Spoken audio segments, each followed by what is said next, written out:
Okay, this video's for Carla and Tom Van Dersen and anybody else who asked me about the smile arrangement I did. This video is sponsored by hand sanitizer.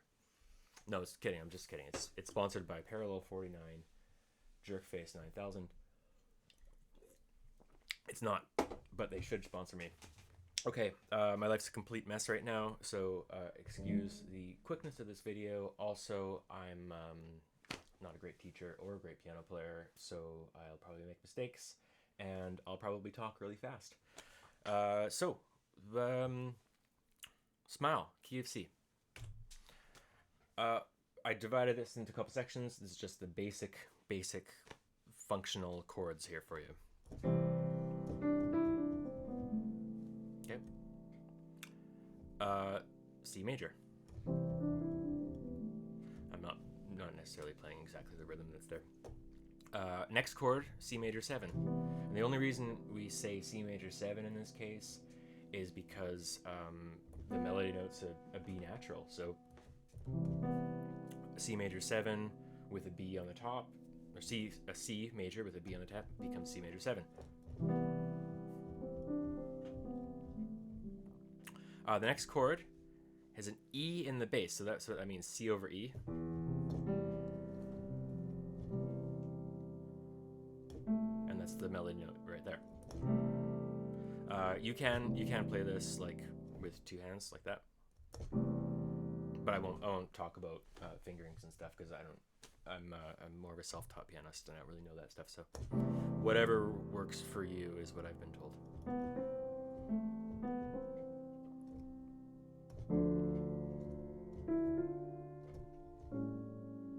Okay, so I played C over E. Next chord I played D minor. I do this kind of thing with my hand. It's a big stretch for a lot of people, so if that doesn't work for you, then play something close like this. Easy.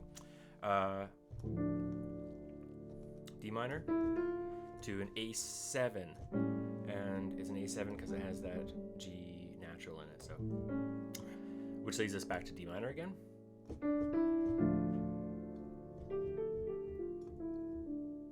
The next chord is a 4 minor chord, which is kind of a cool alteration that's not usually in the major scale, but you hear it lots. It's the saddest chord ever, right? I don't think I can play this.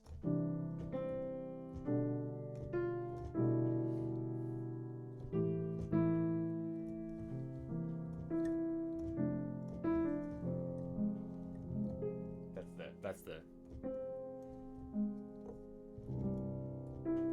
And in case I'm playing that so badly you can't recognize it, that's in my life. Okay, moving right along. Back to C. And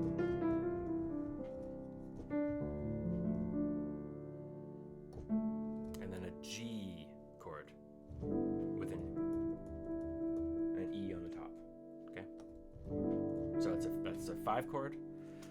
And the 5 chord leads us back to C. So it's a super simple melody. It's only 16 bars long. It has a second time that repeats, and it's essentially the same thing. The melody that I'm playing is the Nat King Cole one. If you listen to Charlie Chaplin's film version, it's a little bit different, and I think even some of the chords near the end, it might be like longer than 8 bars, or maybe a 10-bar melody or something. So I know that Nat, when he popularized it in the 40s, he probably just shortened it down to an 8-bar melody just so it's sort of more in the typical style. Okay, so that's level 1, basic chords. I should put my head right here so you don't see my weird cranium. Okay, level 2. What do we do here? Okay, just adding one thing. So I lied a little bit. In bar 6, there is one chord that I didn't include in that first go around.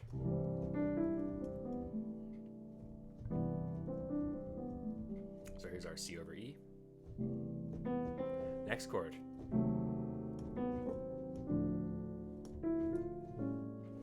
So what we're doing here is a kind of a little passing shift. So we're going, and the way we accomplish it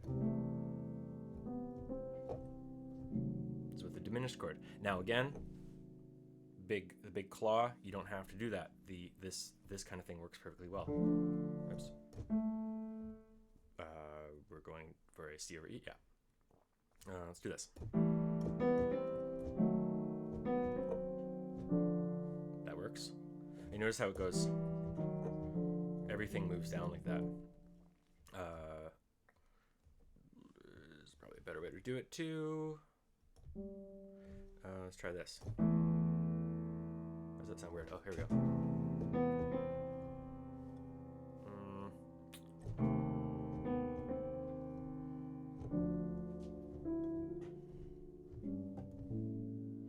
So there's a few different ways to play it, but essentially what it is, it's a C over E, a E flat diminished, which is just a chord that's comprised of all minor thirds. It's a symmetrical chord, so it just repeats over and over and over up the scale, and it can be moved around like this.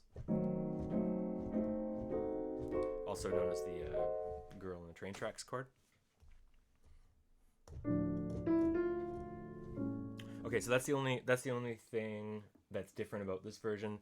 I was saying in my video that Chaplin probably stole some of these chords off of Gershwin, who he knew around the same time, because that's, to me, that's really reminiscent of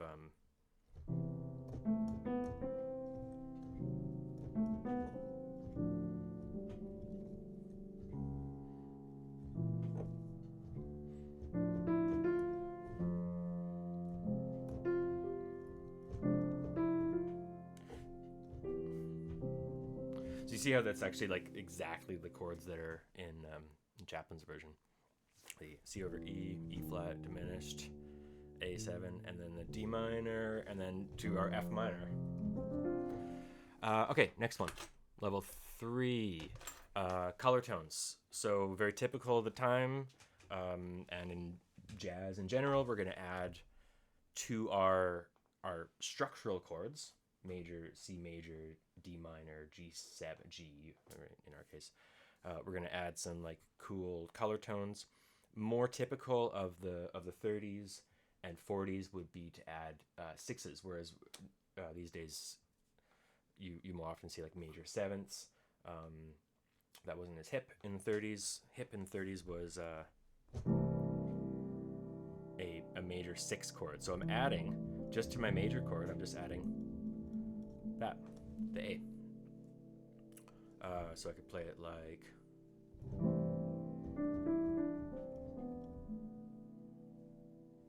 I like that, but I'm also not very good.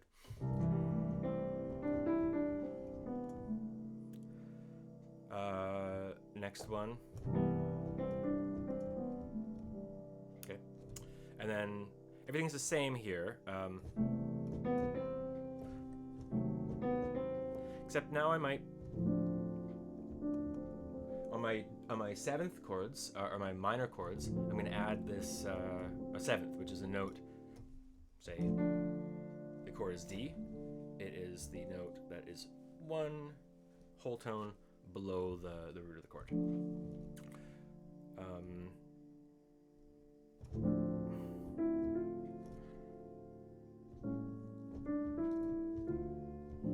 So there's that 7th again.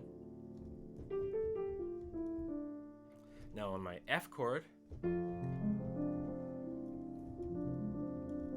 I put I made it into a minor 6. That's pretty typical of the era as well.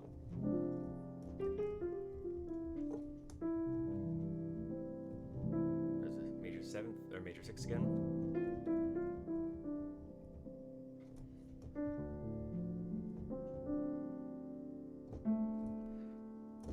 Now this time with my G chord, I added the dominant 7th, which is a much stronger resolution to C than just no dominant 7th. this is a dominant seventh chord is a super strong resolution. Next up, more color tones. Okay, what have I done here? Ooh, okay, this is a cool one. Oh, I love that. I love that sound. Essentially what it is the B chord with the C in the bass.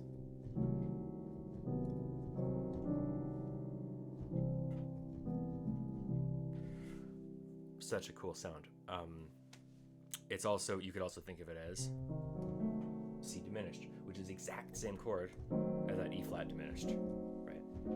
There's technically only 3 diminished chords. The one that starts here, the one that starts here, and the one that starts, whoops, where did it go? There. Every other one is just inversion or repeat. Okay, from top. Love this chord.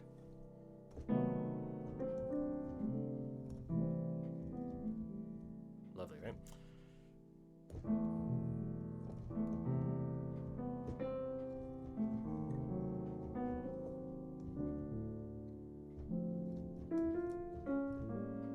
On my A7 here, I've added a flat ninth because it's just kind of, you know.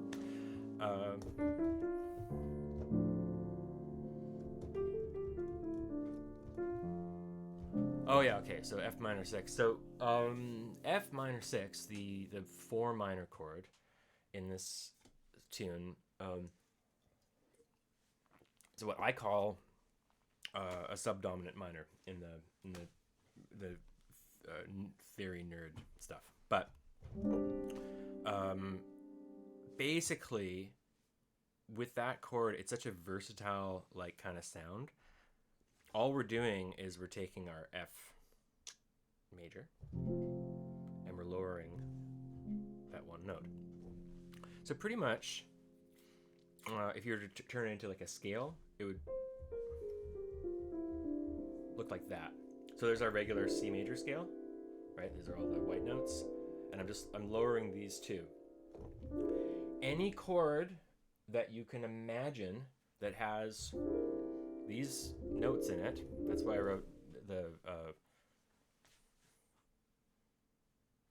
B flat 7, A flat 6, C over A flat, all that stuff. Any chord you can imagine that's kind of derived from those 7 notes, probably going to work as long as it's got the A flat in it. So if you play a F minor 6, which is, I wrote a B flat 7, which might even be the original chord. I wrote an A flat 6. I can make it crunchy.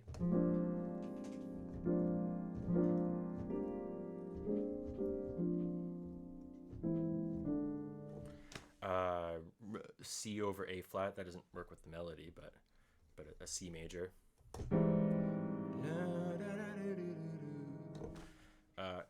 Really anything. You can let your heart be your guide. Right. These are all such like pretty and sweet chords. Oh, I probably shouldn't play an E, but an E flat, I mean. Especially those. I mean, it's going on a tangent, but those.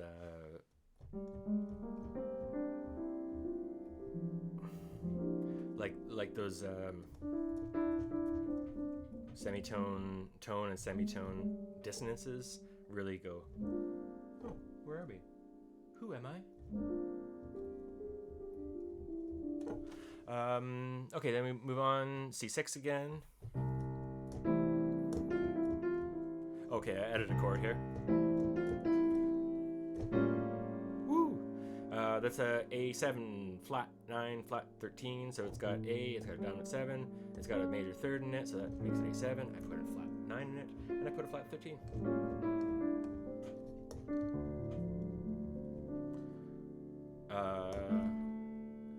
Okay, now we get to the money shot. G7, we've kept the melody note E, which is technically a 13, and we're also adding a flat 9, which is the half step above the root of the chord. This chord's like, ooh, it's really super like, it's like one of those like sour and sweet keys, you know, those sour keys, like it's got sweet in the center, but it's sour on the outside. Love that chord. Okay, next one. Okay, only one change here. Just wanted to point out a cool polychord that I sometimes like to play.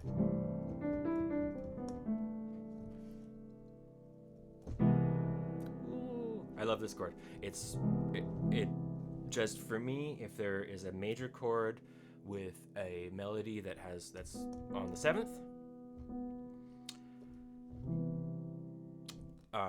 having this polychord, the C over E polychord, or like a, you know, it's the mediant of the chord, making a major triad off of that, and then playing the bass note. It really is like, it's super effective, and it goes up. So raises like that.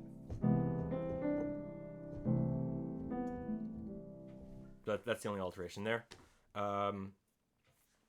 Finally, what do I do?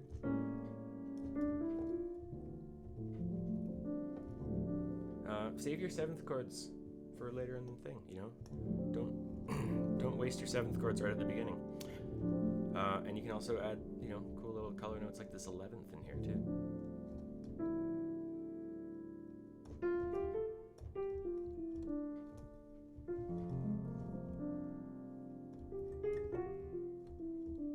That's just like, oops.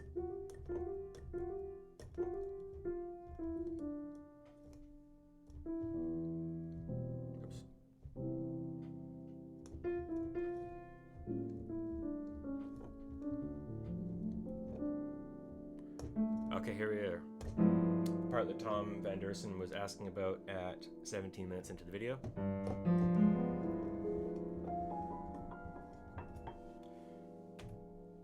Cheap piano trick number 11B. You've heard it played by Earl Garner, if you listen to his records. Art Tatum, Bud Powell. I heard him play it on a record recently. It's like Red Garland. I heard a Red Garland record with it. It's like the most. It's something that my friend Ian Cox showed me, because I was like, whoa, what was that? He's like, oh, it's cheap piano trick number 11B. It's super, I don't know if you call it that. It's super easy.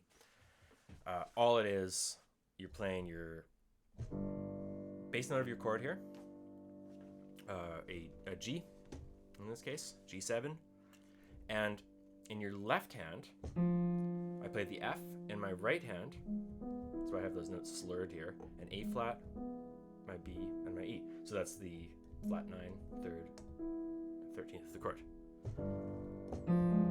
But whilst I'm playing these 3 notes with my right hand, I can slip the other finger underneath.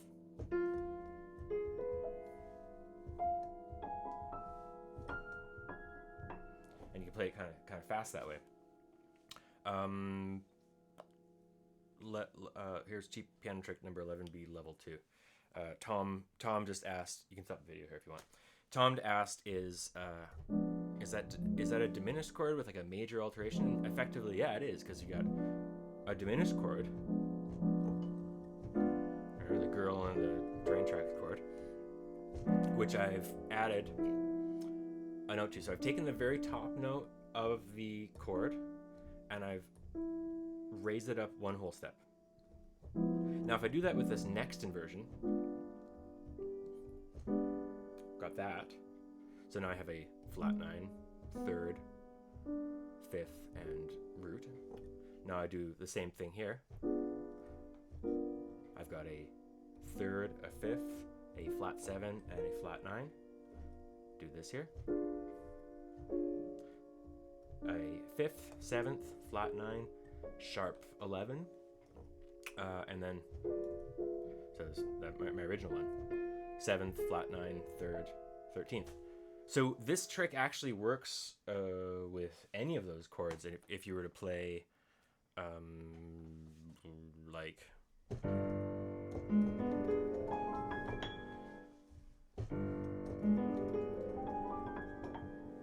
right, same thing. I'm just taking an inversion of that diminished chord, and I'm raising up the last note, the top note of the chord, up one whole step, and then left hand playing the first note and then slurring. In this case, it doesn't make any sense to move underneath, so I'm moving over top. For the original one, what was I doing? Right? Super easy. And it works obviously in any key. It's a super simple, easy, cheap piano riff that lots of people play. And makes you sound like you're a better pianist than you are. So from all of the people at Parallel 49, I thank you for tuning in and listening to me rant about piano for 20 minutes, and I hope you learned something. And if you didn't, you can have your money back. So take care. Bye, guys.